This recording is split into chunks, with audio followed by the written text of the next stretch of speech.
You are now tuned into 2111 Radio Show, hosted by our program director, Derrick Scott.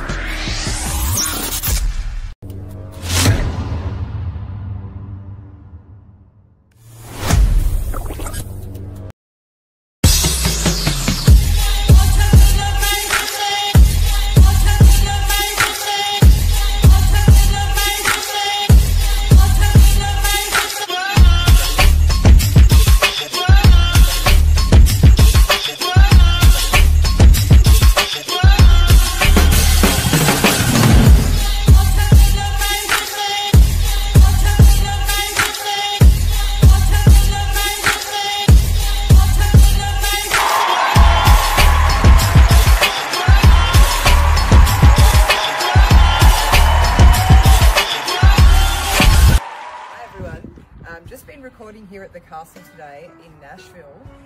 We've been working on a bunch of songs that are coming out on my new album called Own Every Scar. This new album, we plan to bring it out around July, so stay tuned for it, and I've got a whole bunch of footage upcoming for the release, so I'd love to take you on my journey. I keep wondering, slowly.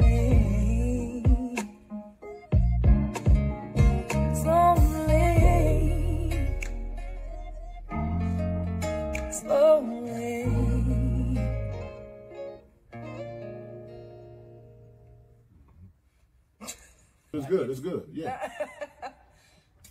It's just your smile. You have the biggest smile I've ever seen. I love his smile. I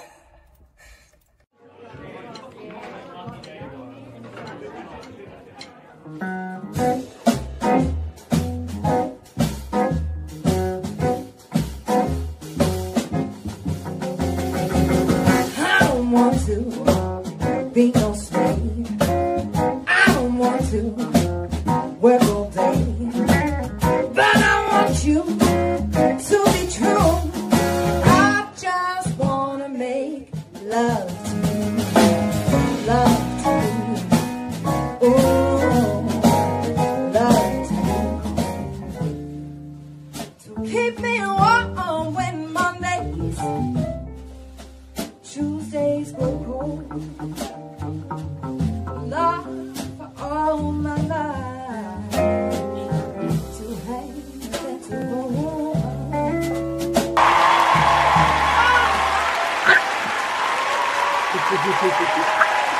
Welcome.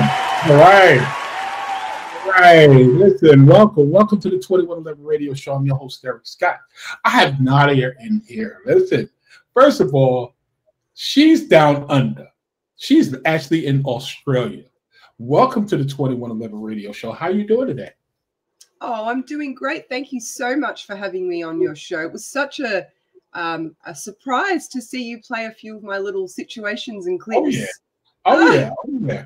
Oh, yeah. Do my research. I did my research. You know, and the first thing stood out, like I said, I think PR hit us up, and she was like, she's from Australia. I instantly jumped on this because you're the first artist to come on here from Australia. We've been in Africa, we've been in Germany, Russia, but Australia. That to me, I don't know anything about Australia. I just be more further away. I just know it's down there somewhere. Like, you know, so I have no idea. So first question I want to ask you, what is the difference? I know you've been in America, but what's the difference between the culture in Australia and the culture in America? Oh, I mean, it's an interesting question because I've been to America a few times, and I remember the first time going to America, and I thought to myself, it's got to be similar to Australia because you know, we're both Western countries. There's a lot of multiculturalism, but no, I think absolutely completely different. We are a much newer country. Your culture and your history and your music culture and absolutely everything about America is completely different. There are some similarities, however, as well. Obviously, we're both English-speaking countries. I love that we're both multicultural in both spaces.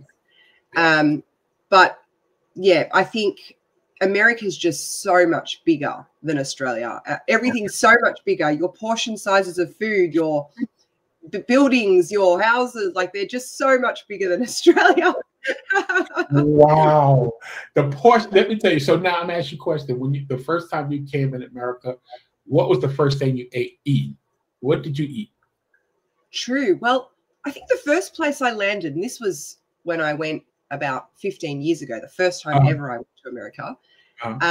I had some friends in New York. So I went down to New York, and they gave me a bit of, because I'm such a foodie, I love cooking, and I'm very into different cultures of food. They gave me a little tour of food in New York, but the things that you eat when you're in New York. So I had my first ever taste of New York pizza. Of course. I had the fish tacos. I had corn dogs. I had all the things, and we had like a shot of Patron after each thing. Oh, okay. All right. There you go. But that was my first memory, along with when I went to Chicago, the deep dish pizza. Wow. I had never had anything like that in my life. And I'm my two cultures, like even though I'm Australian, I'm half Italian and I'm half Filipino. Oh, wow. And and so, my Italian side, pizza, deep pizza all day. It was cool to try something a little different. So now, the first thing I really would like to ask you, when did you get started singing? Because there's something special about that voice. We're going to get into that. Well, I started as a young girl. My father was a blues guitarist. And and my mum also played guitar. And my Filipino culture, I don't know if you know much about the Filipino culture. We are very musical. All of my family, we all play instruments. We all sing in harmonies. Filipinos are such great musicians. So, very young, I started singing. I grew up in church as well, where I was in the church band. My mum was Baptist religion. So, it was performing there. And my dad was Catholic, so I was in the Catholic choir. So I was in two religions. So I like to call myself extra holy. But I think when I got to about like high school, 15, 16, I started to sing more in front of people, in front of audiences, and became professional from then on. Yeah. Okay. Now listen, let me tell you something. So this interview was scheduled, no lie, if I'm not mistaken, Thursday. So I had from Thursday to today to get all this information, listen to your music, listen to your back music, everything. So I wanted to make sure I listened and got the message. Each song has a message, and a positive message. Yes. And it's a story. If you listen to a lot of her music, for those who's on the show right now, if y'all listen to her music right now, guarantee you is a lot of positivity, it's a lot of self-awareness as well. You understand? Yes. So you're definitely, the voice that I hear and the way you look is completely different. I did not, and I told you this in the back, I did not know that voice. That's a strong ass voice. So did it come to, as far as in the church, it kind of nurtured your voice in a way where it's that strong? Because it's very strong. Oh, thank you. Oh, yeah. I mean, I think, yes, I think that had a big part of it. I like to talk about, a lot of people ask me about my vocals because they're like, it's so unique and different. Yes. And yes, I think a lot of it's to do with the church, my background, my family being musical, but also I studied a lot of different genres. I really pay homage to different styles, and I'm an old soul, so I love older music. Everything from I sing jazz. I also sing the blues, soul. I do a Motown show in Australia. I do an Etta James show, and I really honor that style of music because I think there's a lot of lessons to be learned from those iconic artists, and a lot of history and education that comes from that. to better you as a musician and a performer, and even songwriting as well. You know, the stories that come from all of those songs from back then of hope and positivity, you know, and where it originated from, you know, the blues, where did that originate from? It's, you know, hope and all of the horrible things that happened back then. And I think that's what I really try and take and channel into my music and my songwriting, for sure. Oh, okay. Let me do one. Okay. All right. So, when did the songwriting start?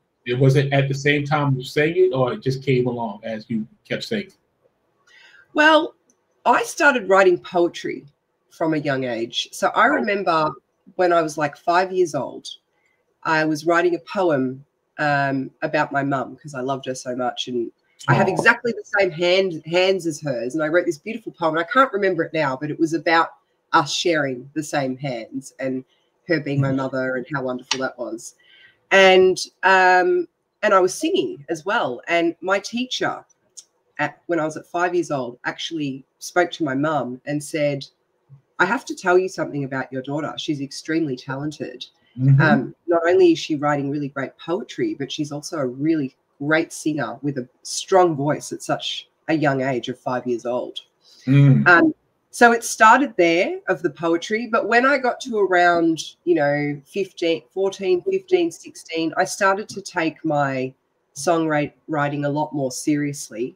And was constructing it, you know, I'd write poems, but then I was constructing it to music. And, you know, I've got to put this melody here, and I've got to have a bridge here and a chorus and a hook. And I started to do it really professionally, but it came naturally to me. It wasn't like I was forcing it. You know, I was just writing it from my heart and what I was feeling and what was going on in the world or the moment of that time. Oh, okay.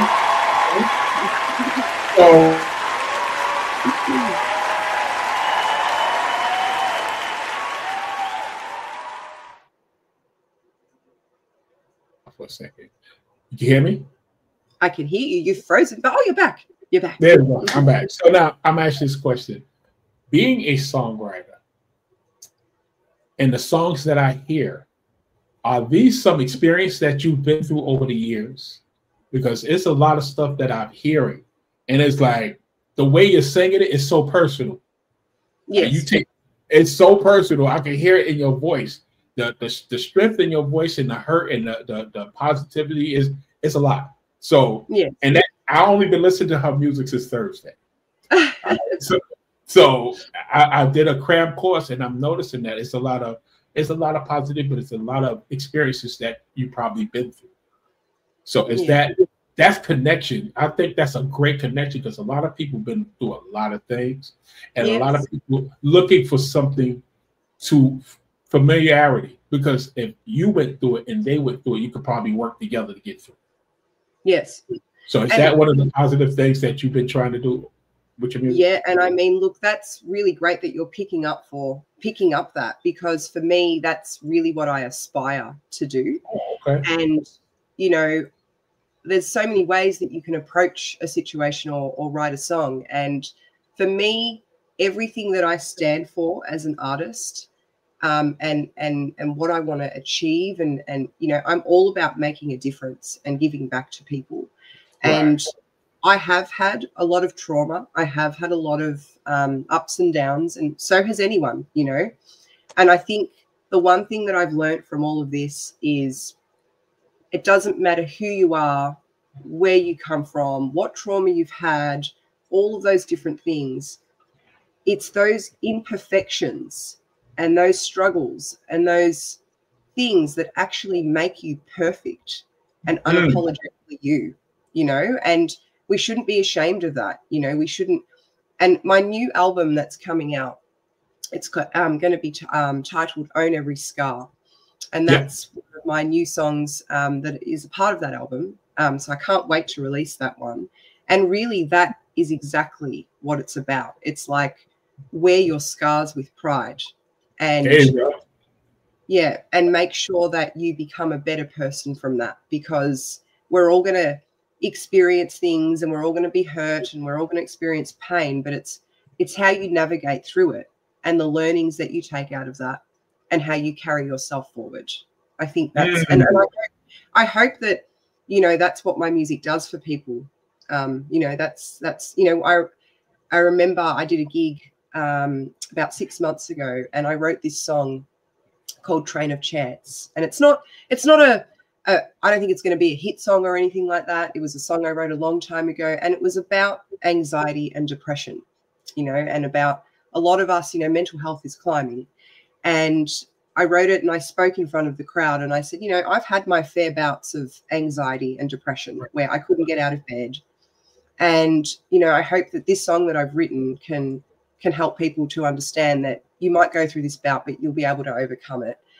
And after I finished that show, this young girl, she was hesitant. She walked up to me, but she was a bit shy, and eventually she got her courage and she came up to me, and she said, I just want to tell you that song you wrote, Train of Chance, it really touched me. And she said, I haven't been able to get out of bed for like a whole year, and tonight was one of the first nights I got out of bed. And I've been struggling with depression and anxiety my whole life. And to see you up there, and for you to say that you've experienced that, and you're up here on stage and not ashamed to talk about it, and you've written a song about it, has actually given me hope and inspiration to know that I can get through this. And I gave her a hug, and I held her, and I just said, you'll get through it. And that's what I mean. For me, that I don't care about fame and fortune. I care about that.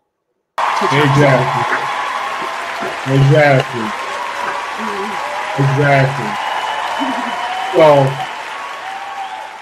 So now I do have this video I'm about to play, just a little bit. It's called Take Me As I Am. Now, she's telling me this is an old song. Listen, I don't care. Because, you know, with something like this, what I keep explaining to people is that if the masses of millions and millions have never heard it, it's still new to us. If I never heard it, it's still new. And to me, you was ahead of your time when you made this song. Thank you. And that happens with artists. People don't understand, as an artist, you making music, and you can listen to something 9 years ago that was made 9 years ago, and it sounds like a hit right now. So obviously, you're an excellent writer and a great singer. So I'm gonna play this video. It's called "Take Me As I Am." Check this out. Let's get this video going. Living each day between the lies to see the truth behind your eyes. I tried so hard to paint it perfect, living each day as if it were true. You know you do. The fear it eats you up inside, that someone might call out your lies, that someone might know where you've been, that someone might be me. Maybe you'll see. Been living my life in your hands, but they don't help me stand. I wanted your love in my veins. Don't need to know this pain. Take me as I am, I'm falling down. Take me as I am.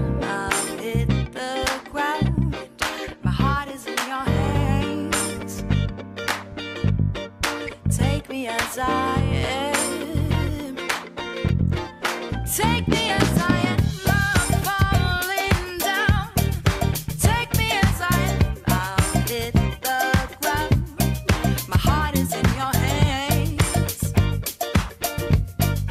Take me as I am. Now I walk a darker path. I've seen the shadows in my heart. You left me in this devil hole, alone and helpless, naked in the bed. The sheets are red,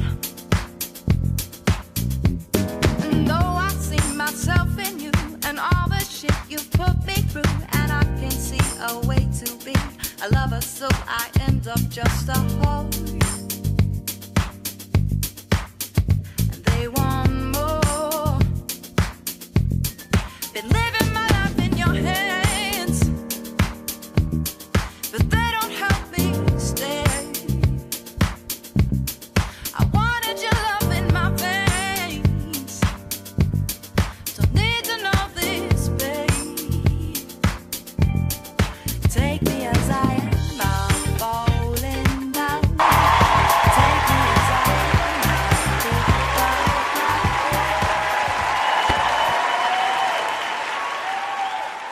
Yo, you're not gonna not. I think it says 9 years ago you made this song. Hold on. There you go. 9 years ago you made this song. Yeah. It has so much purpose to it. It really does. It really does. I like the part when you was a little girl and you was yourself, and it's like I'm sitting there looking at her. She's looking in the mirror at that little girl. You know, as young girls, what people don't understand, everybody think they need to be perfect. For some strange reason, I don't understand. The imperfections make you who you are. Mm. You know, so talk to me about this song. This song is really dope, and I don't usually do this, but I'm throwing that on 2111 radio rotation because a lot of young people actually needs to hear this. Oh, thank you. Do you know, as I was watching that, I just got really teary. Yeah, that song is nice. Sorry about that. That's okay. I think because that was when I was going through a really difficult time in my life. Wow. So it really touched me that, you know, I've got all my new music out. So it really touched me that you've done your research and you actually understood the meaning behind that song, because it got a bit lost, that song. It was just like, oh, I put it out there and I hope for the best, you know, and it didn't do the best. And for you to realize that and acknowledge that really meant a lot to me. So thank you.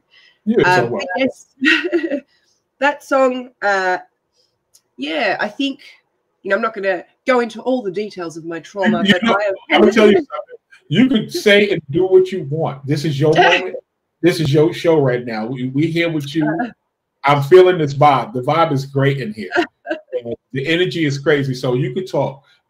You don't have no time limit, because this particular show will be on our podcast. As you see the little links on the side, it'll be on Spotify, Apple Music. It's going to be on iHeartRadio podcast. So the actual vocals, the audio from this will be played on those. So I would love for you to tell us. Oh, thank you. Yeah, I think yeah, there was a really hard stage that I went through in my life, and it was probably, I wouldn't wish this experience upon anyone.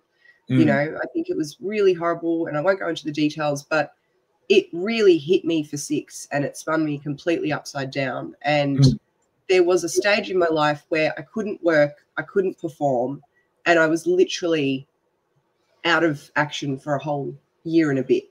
You know, I couldn't do anything. I was struggling with post-traumatic stress disorder. Wow. And anxiety and all of the things. And, you know, and I'm Miss Positivity. I'm, you know, someone who loves people and hugging people and giving energy, and I have a lot of love to give. And I had never experienced depression or anxiety ever, you know, and it was the first time that I ever did. And I used to not understand it. I used to be like, how do people feel like this? Like, you know, just take a chill pill, do some meditation, you'll be right. And it wasn't until it happened to me did you realize that? Yes. I realized that it's something that is beyond your control, you know, and when you're in it, it's hard to get out of it. And, you know, and I really, from then on, understood the support network that you really need around you to help you get through that, and the strength within yourself to have to really pull yourself out of it. And I'm so grateful for all the people that supported me through that time.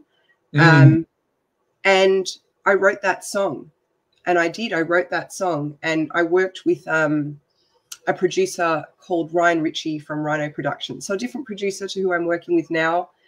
And I remember every session I had with him, and we used to sit there and go, what topic do we want to write about today? And I said, I've got this idea, and it's about this. It's about telling young people and people in general to just be happy with where you are, and don't be ashamed of it. Like, don't be ashamed of where you've come from. And, you know, and I've grown up, you know, being two different cultures, Italian and Filipino.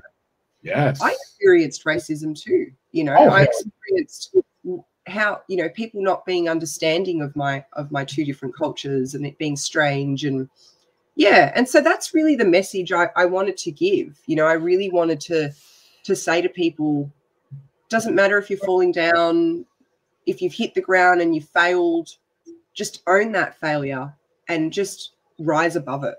Rise above it. And yeah, I like that. There you go. Beautiful. Yeah. Right. Rise above it. Yeah. Rise above it. And you're 100% right. You know, but what people don't get, and I say this a lot to my family, if your children, if people don't make mistakes, how are you gonna learn? If everybody was perfect, there's no such thing as learning anything. You know everything. It makes no sense. But when it's how you come back from trauma. It's how you come back from mistakes and different, you know, things that happen in the world of racism. It's going through. Everybody's been through it. Everybody, every culture has been abused, verbally, mentally, physically. You understand? Just how do you come back from all of that? And it looks like you came back strong. Stronger than ever. Stronger than ever. Now, before I start the next song, I want to talk about this voice, the talking voice, because I think it's so dope. I'm sorry, the talking voice. I'm sitting up here and I'm listening to you, and it's like, you're so funny. It's so nice. You know, I've done interviews with so many people from different cultures, but never from Australia. And I'm sitting back and I'm listening to you. That's why I like when you talk. I'm just sitting back listening, and I'm like, wow, this is so dope. You're so dope. This is so dope because at the end of the day, two different cultures. You're in Australia, I'm in America, and it's like I'm really feeling the energy. You make me.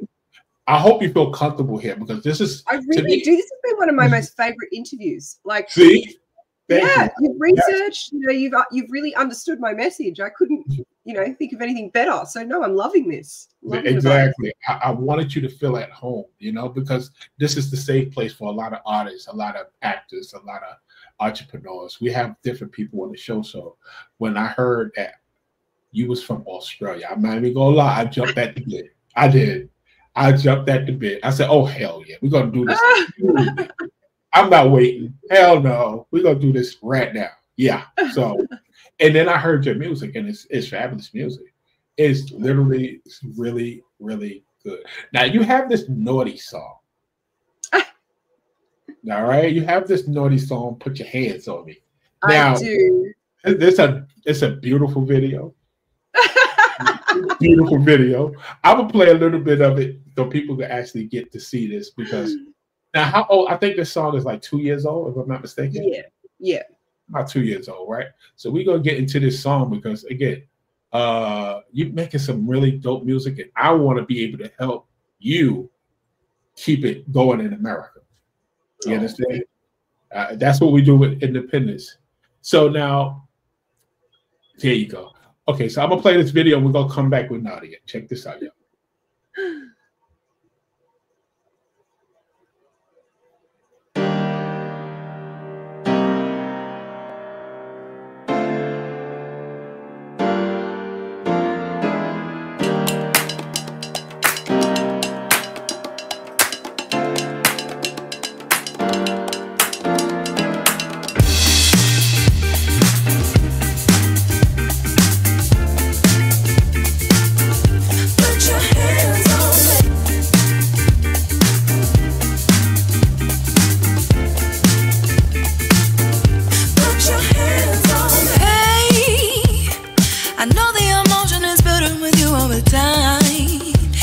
Not a crime, and I know we've been caught in the middle and we gotta drive the urges inside. All this time I waste, all this love I chase, trying to get to you. In this world I wait, all this time with me, trying to get to you. Put your hands on me, feel this feeling, don't ask questions. Put your hands on me, take your time, baby, get your moves on.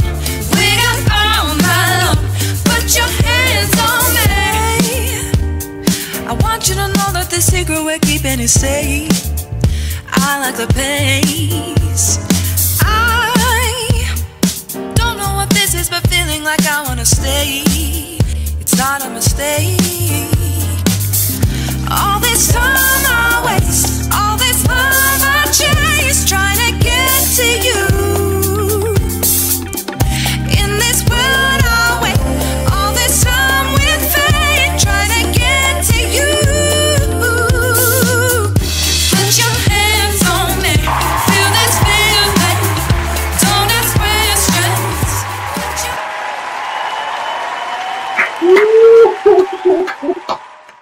Oh, wow. Listen, it got a little hot in here. I ain't gonna lie. Matter of fact, let me get my water. Oh my goodness. What is going on?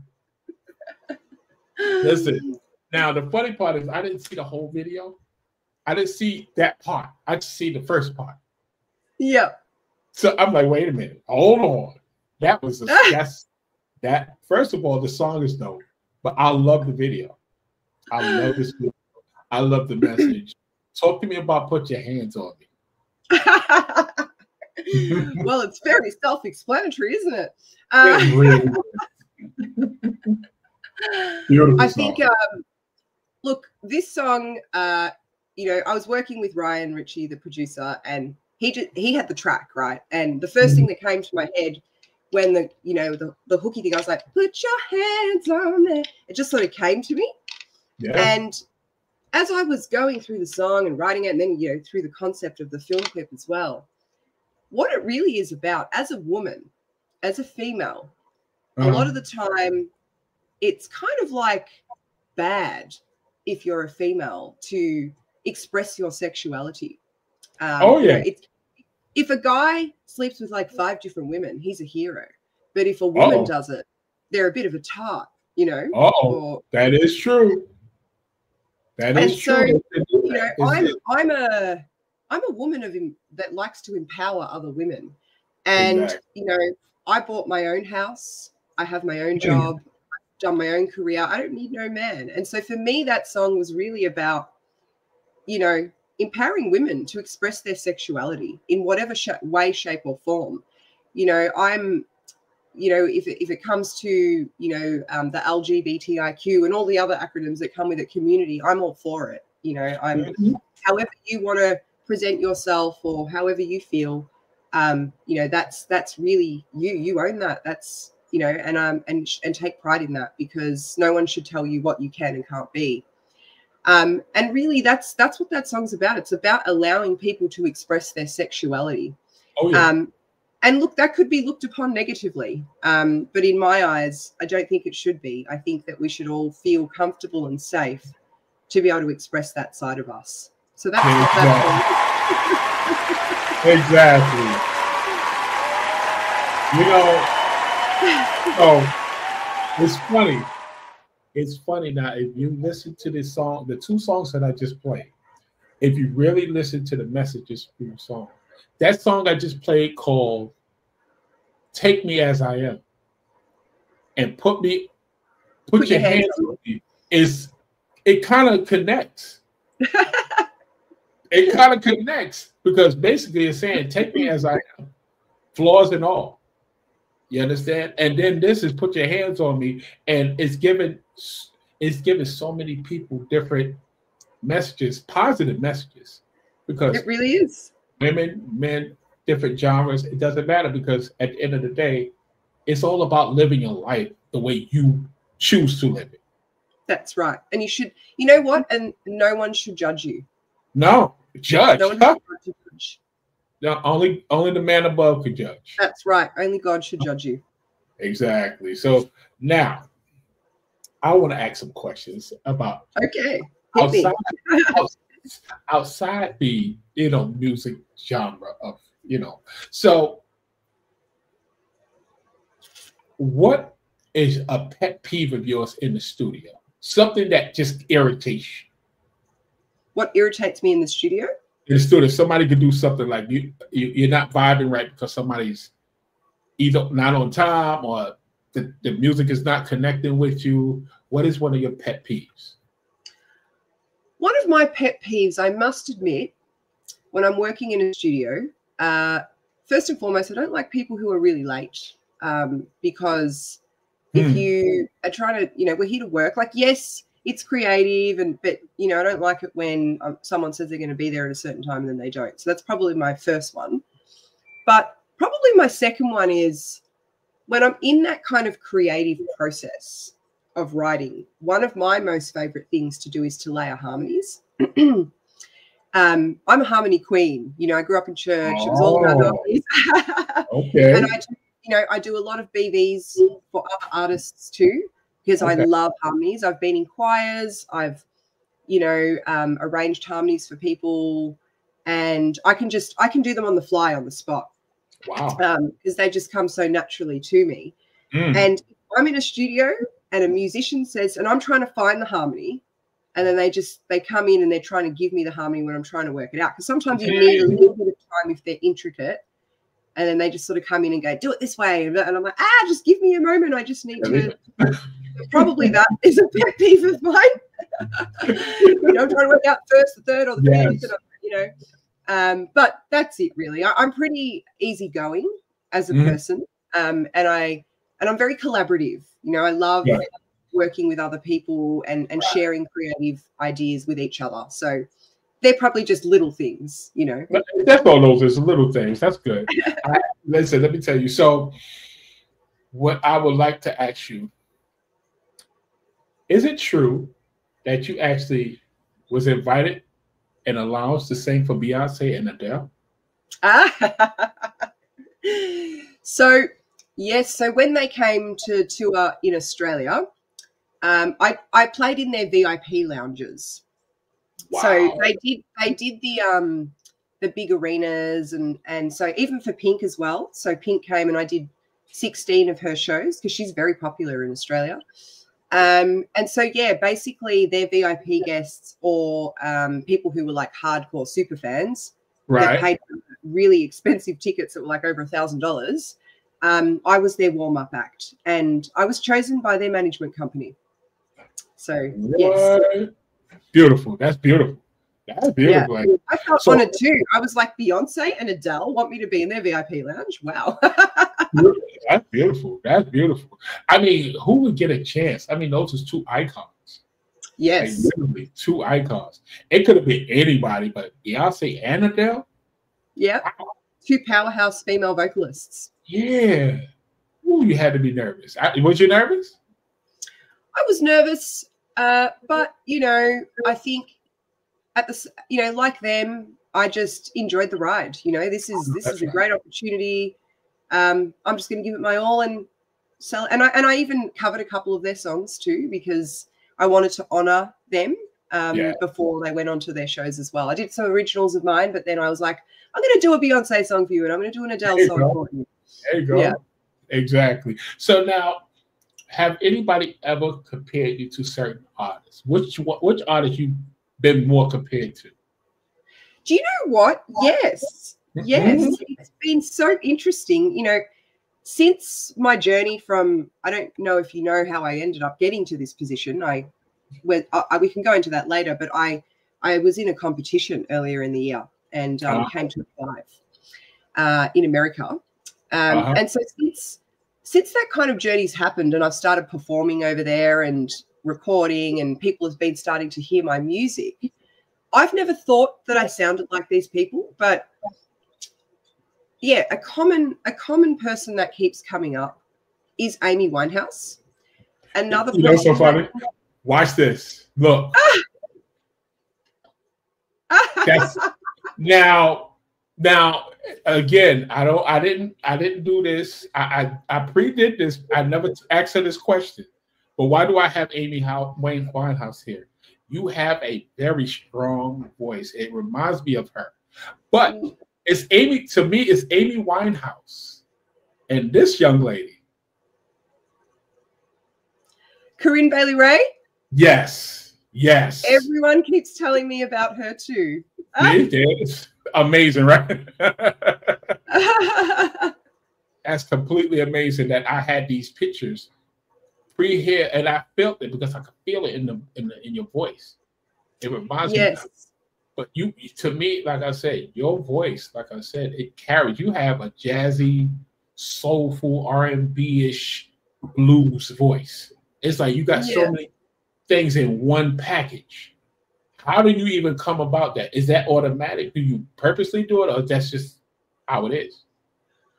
Look, I think it's how it is, and it's so funny that you hear that, and so many, and it's mainly the Americans that are saying this to me. You know, they're going, I hear Amy Winehouse, bit of Corinne Bailey Rae, and also Adele is another one that keeps coming up.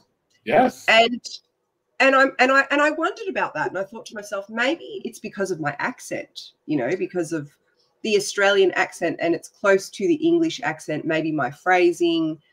But then I looked at all of those artists, and I thought about this, and you know, and you say the jazz and the blues, and it's really interesting because I dabble in so many different genres, particularly, you know, the jazz community or the blues community or the soul community. They kind of get a little bit upset at me for trying to move into R&B or, you know, and sort of cross around in different genres. And I say to them and myself and everyone around me when that's sort of happening, they still love me anyway, but they're like, why are you moving away from blues or why? And it's like, do you know what? Those artists that you're talking about, Amy Winehouse, she was from a jazz background.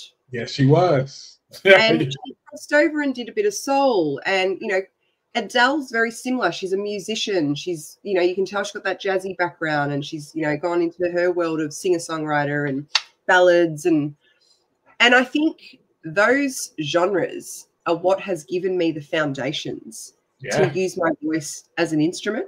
You know, I don't think I just sing. Yes, I sing from my heart, but I think it's those technical sort of skills that I've learnt from the genres that have kind of made my sound the way that it is. And I had an interview with someone the other day that was a trumpet player. Okay. And he said, oh, I just love your voice. And I was like, oh, really interesting that you say that, because a lot of horn players, sax players, trumpet, you know, trombone, all of them, they love my voice. And when I do jazz, I replicate a lot of my vocal scat solos from horn players.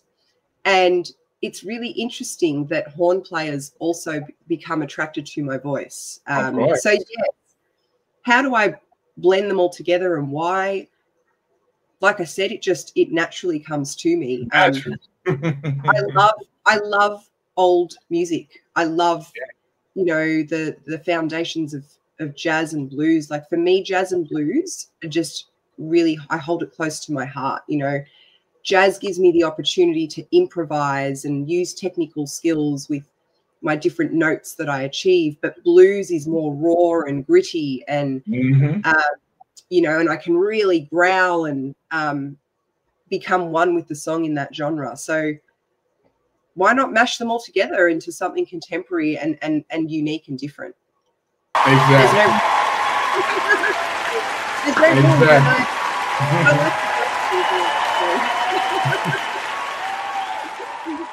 Exactly. Listen, let me tell you. So I'm having a good time. So now let's talk about the competition that you was in. Yes. So how did this come about? Well, I've been a part of the Australian blues community for a while, and I have a couple of people that I love to thank because they have been with me throughout my music career since I was a young girl and gave me my first opportunity in a band. And it's Ali and John Durr from the Melbourne Blues Appreciation Society. And they certainly nurtured me in the sort of blues community, with my father being a blues guitarist as well. Of course. And, you know, I went and entered this competition, and there's an international blues challenge that happens in Memphis every year. And so I competed in Australia first, and I won for Australia. I came first.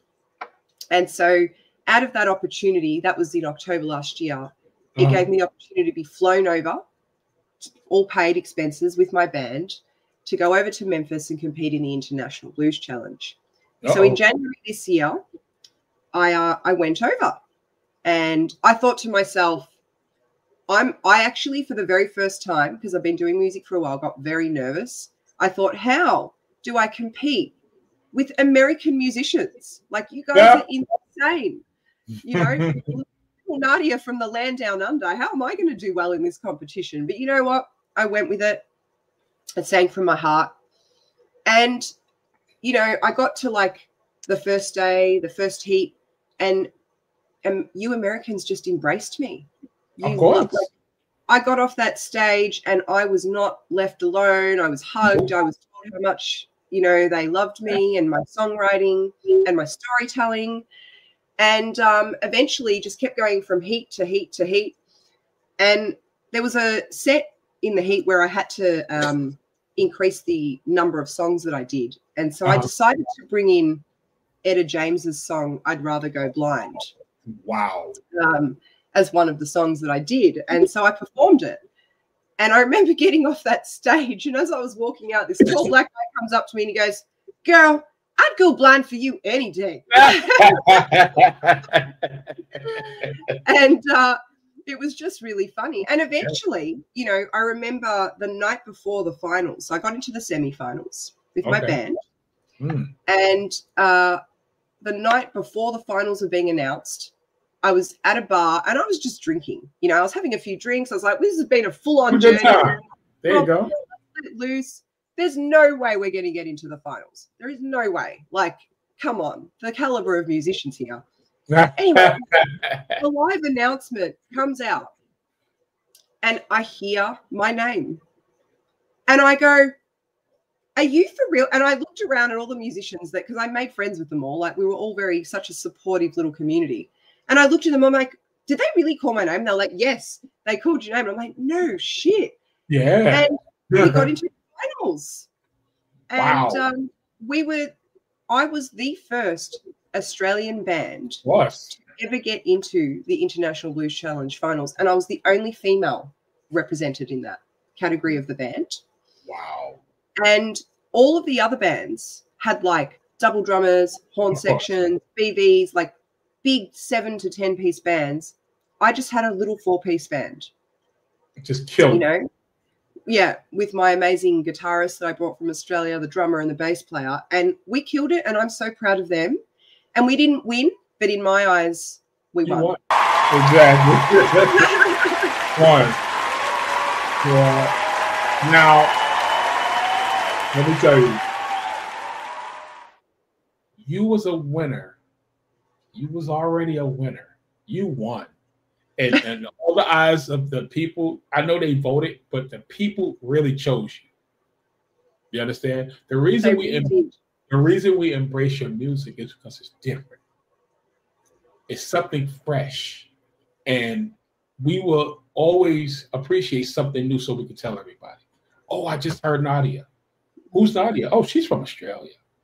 Y'all don't know nothing about this. I'm about to play that right now. Listen, check out. Because we always like to be the first to hear great music.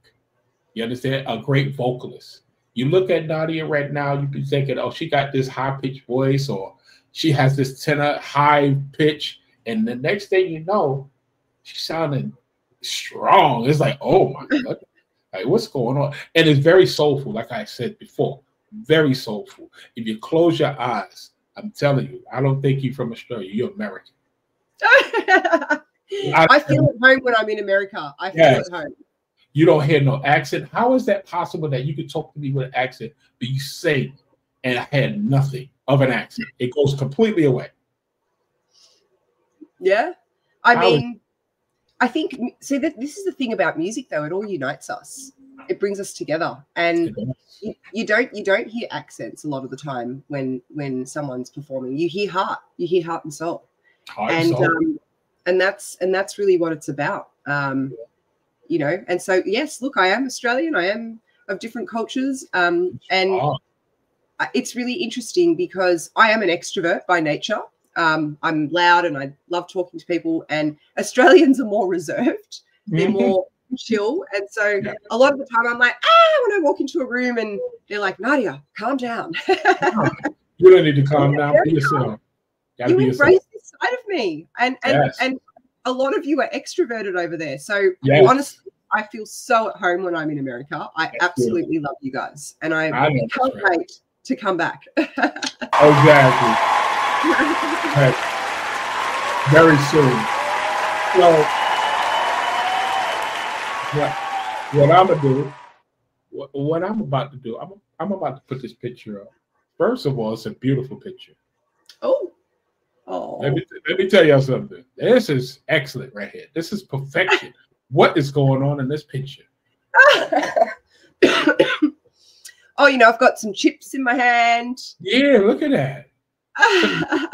Amazing. You know, when I first saw it, I was like, this makes you want to actually hear the song. If you've never heard this woman sing before, this is a picture like this, a photo like this makes you want to see what she got. Oh. So well, yeah. Yeah, talk to me. It's I did a photo shoot, but this photo shoot occurred after I did the film clip. Okay. And obviously you've seen the film clip because I know you've done your research, and my new single that I've released. So I won't go into the story just yet, just in case you're going to ask me about it. But essentially, it was framed around being in a burger shop and falling in love with the burger guy. And so when we were doing the photo shoot, I was like, I kind of want to replicate the whole burger thing and the chips and somehow make fried food and chips look sexy. Like, that's what I want to do. I want to stand out and make it look cool and different. And we ended up coming up with this. And what I like about it too is the chilies in the background. They represent my two cultures. I'm half Italian and I'm from the south of Italy. So Calabria, chili is very, you know, part of our cooking. But then in the Philippines, we also love our chili. So it kind of made me feel like my culture was all in one spot. The chips with the film clip, and being Australia as well. We love chips in Australia. It was just, that's the sort of message behind the image. There was a reason for it, for sure. And whatever you thought you was gonna do, you actually accomplished it. That's a beautiful picture. The scenery, the background, everything, it works. It literally works. When I saw it, I was like, wow, what is going on in this picture? Man, it's beautiful. So now this song that I'm about to play, this is a beautiful song. What I want to do, I want to play the video, and then we're going to talk about the writing process and how did you get into that space to write a song like this, because it's beautiful. So I'm about to play the song right now. Let me get the video up here right now. Let's see. It's called Is It You? Right? Is It You? Check this out, y'all.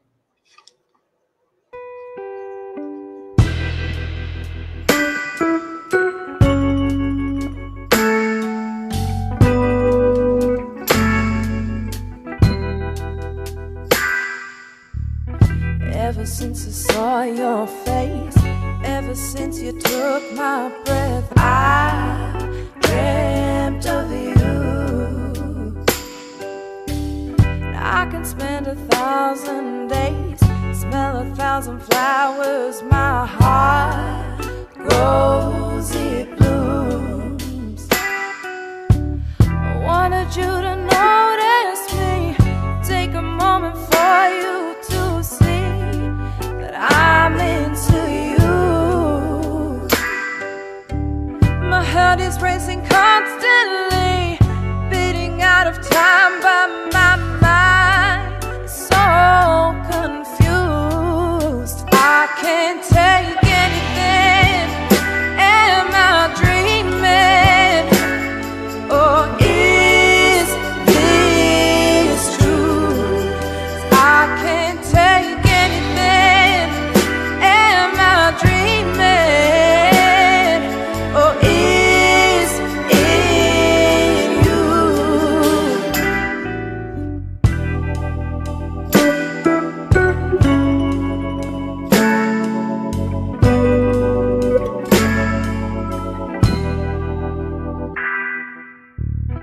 Wish that I can hold you now. Every day awake somehow to spend my nights with you. Kiss you for 1,000 years, take away all your fears and build life life that's real. I can't take anything. Am I dreaming? Or is it you? I can't take anything. Am I dreaming? Or is it true? I can't take it. Yo, that is a beautiful song. Thank Girl, you. My where was your mind when you wrote this song? Because that's deep. That's deep. Wow. And it gave you that old school feel. They don't make music like this though. They don't. Oh, thank Yeah. you. That's so nice to hear that. Yeah, they don't make music like this no more. Like I said in the early conversation, you making some baby making music. That's a sexy. It's just beautiful. So talk to me about the writing process and your mind thoughts on when you actually wrote this. Oh yeah, I out of all the songs I've written, this is my most loved by everyone. It's doing so well in the States. But yeah, the songwriting process around this. So I work very closely with Matt Robb, who's my main right-hand man in co-writing songs. And so he came up with a lot of that composition, those beautiful guitar parts. A lot of that was him. And in the mode when we were in his studio and sitting there, I was thinking back to, you know, when you are single or you're not happy in your relationship or something, and you meet someone, and you know you'll meet someone and you'll think they're really good looking. And you're like, wow, you know, that person's hot. But then you meet someone, and it's like this spark and this emotion and this, like, I don't know what it is, but I feel this connection with you. Yes. And you're sort of like wondering, you're going, oh, I want to see you again, but I don't want to ask them.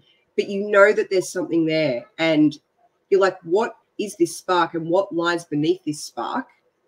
And, you know, could it be something more? But Right. is it just a little phase or just a little moment? But that's what it's about. It's that moment of meeting someone, and it's like that love at first sight or that kind of strong connection that you feel. Oh, yeah. And so, you know, when I was going through the process of writing that song, that's what I was thinking. But also when I started to speak to the videographer, when we filmed the film clip, I told him that. And I never have writer's block with writing songs, but I have blockages when I'm trying to come up with film clip concepts, because that's not my area of expertise. Right. So I spoke to Matt Kelly, who helps me with a lot of my film clips. And basically, within less than 24 hours, he rang me the next day and he was like, oh, my goodness, Nardia, I have the best concept for this film clip. And I was like, okay. He goes, hear me out. He goes, all right. So there's this burger shop in Northcote in Australia, and it's kind of like a diner feel, like America. And we don't really have diners in Australia. Wow. And it's like, it's got a diner feel, and basically you go there and you're meant to be going on a date with someone, and he stands you up, and then you have this moment and you fall in love with the burger guy. He's sitting right there making burgers. And I'm like, I love this concept. Let's do it. And he's like, you know, you're in the moment, and we're going to do it in a way where, like, the mirror ball comes down and you don't know whether it's real or a dream or reality. Exactly. So anyway, I'm like, you had me at falling in love with the burger guy. Yeah. And you know, it's so funny because the burger guy did a good job. He did a good job as far as not staring at you so much, because he was actually working. Yes. But he gave you the look, but you was literally like, your eyes, and you would like a connection that you could see it. And us as humans, we find that connection. I found that connection with my wife. My cousin brought her to my house 30-something years ago. That was her friend, and I'm sitting there looking at her. As everybody talking, it's like the whole room stopped. Like everything stopped, and she was the only person in the room.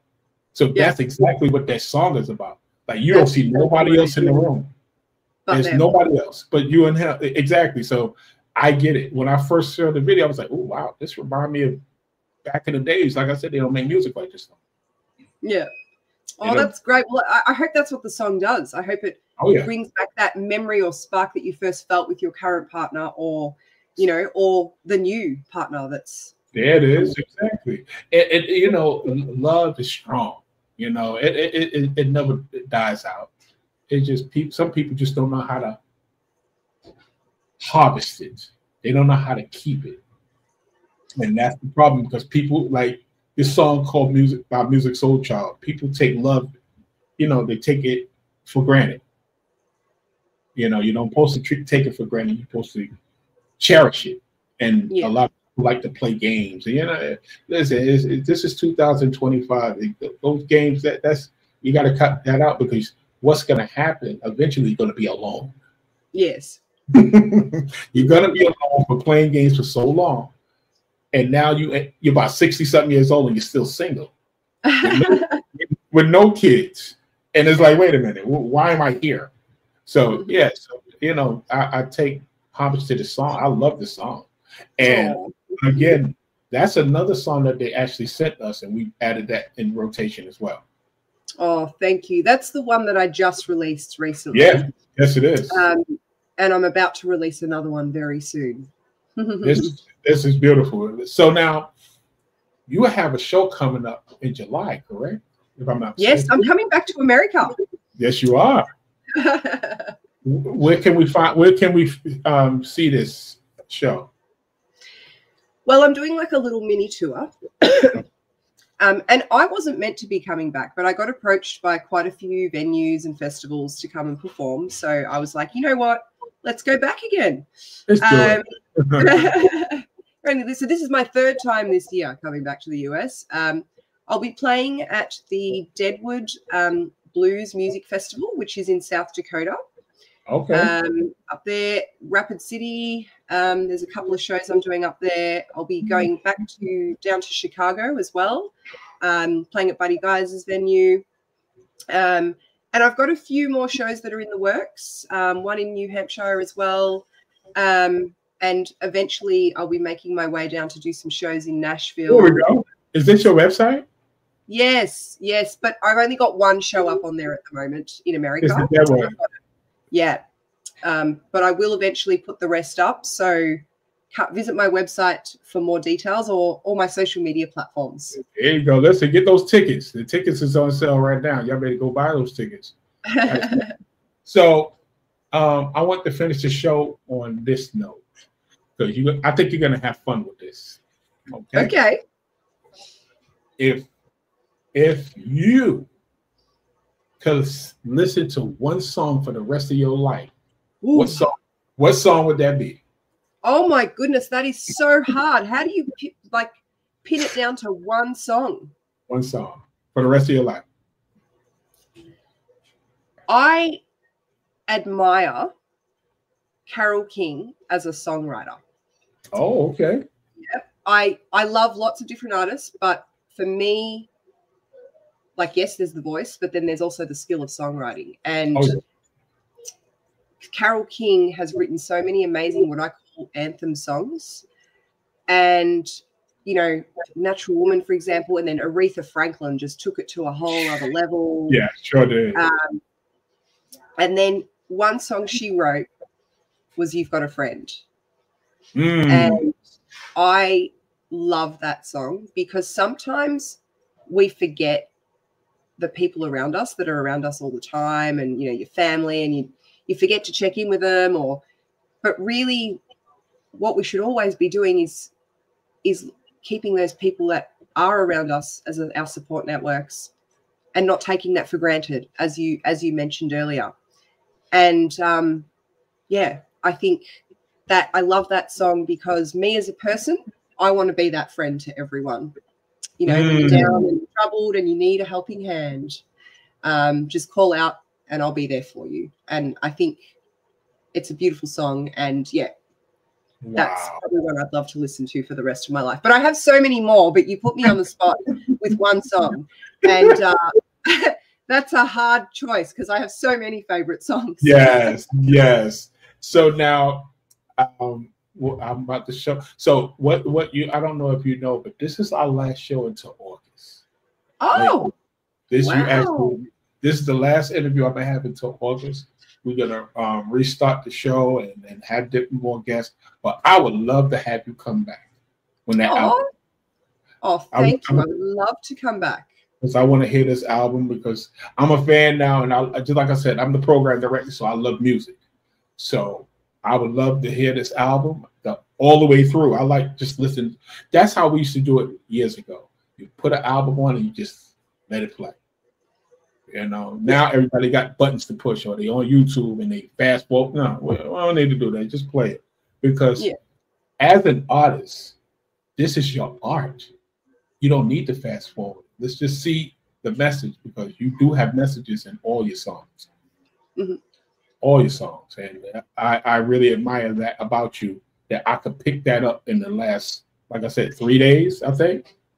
Yeah, 3 days I had to prepare for this. And hopefully I gave you your flowers like the ones that you deserve, because this is I'm enjoying myself with you. This has been one of the most beautiful interviews, you know, that you really understood my songs, that you really took the time to learn a little bit more about me. I think it's just so wonderful that you've done that and made me feel so welcome. So thank you so much. So, who is Sunshine? Because Sunshine has been in this room. Sunshine, next time don't acquire age of 11. Age is just a number. It's just a number. So she's been in here. Aquarius Waters is in here. Mister's in here. Some people up in here. Hello, everyone online. Thank you for coming in. Definitely. So, any last thoughts before I let you go?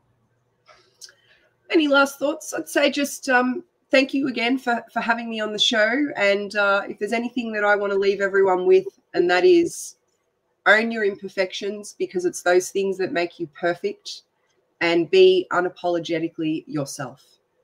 So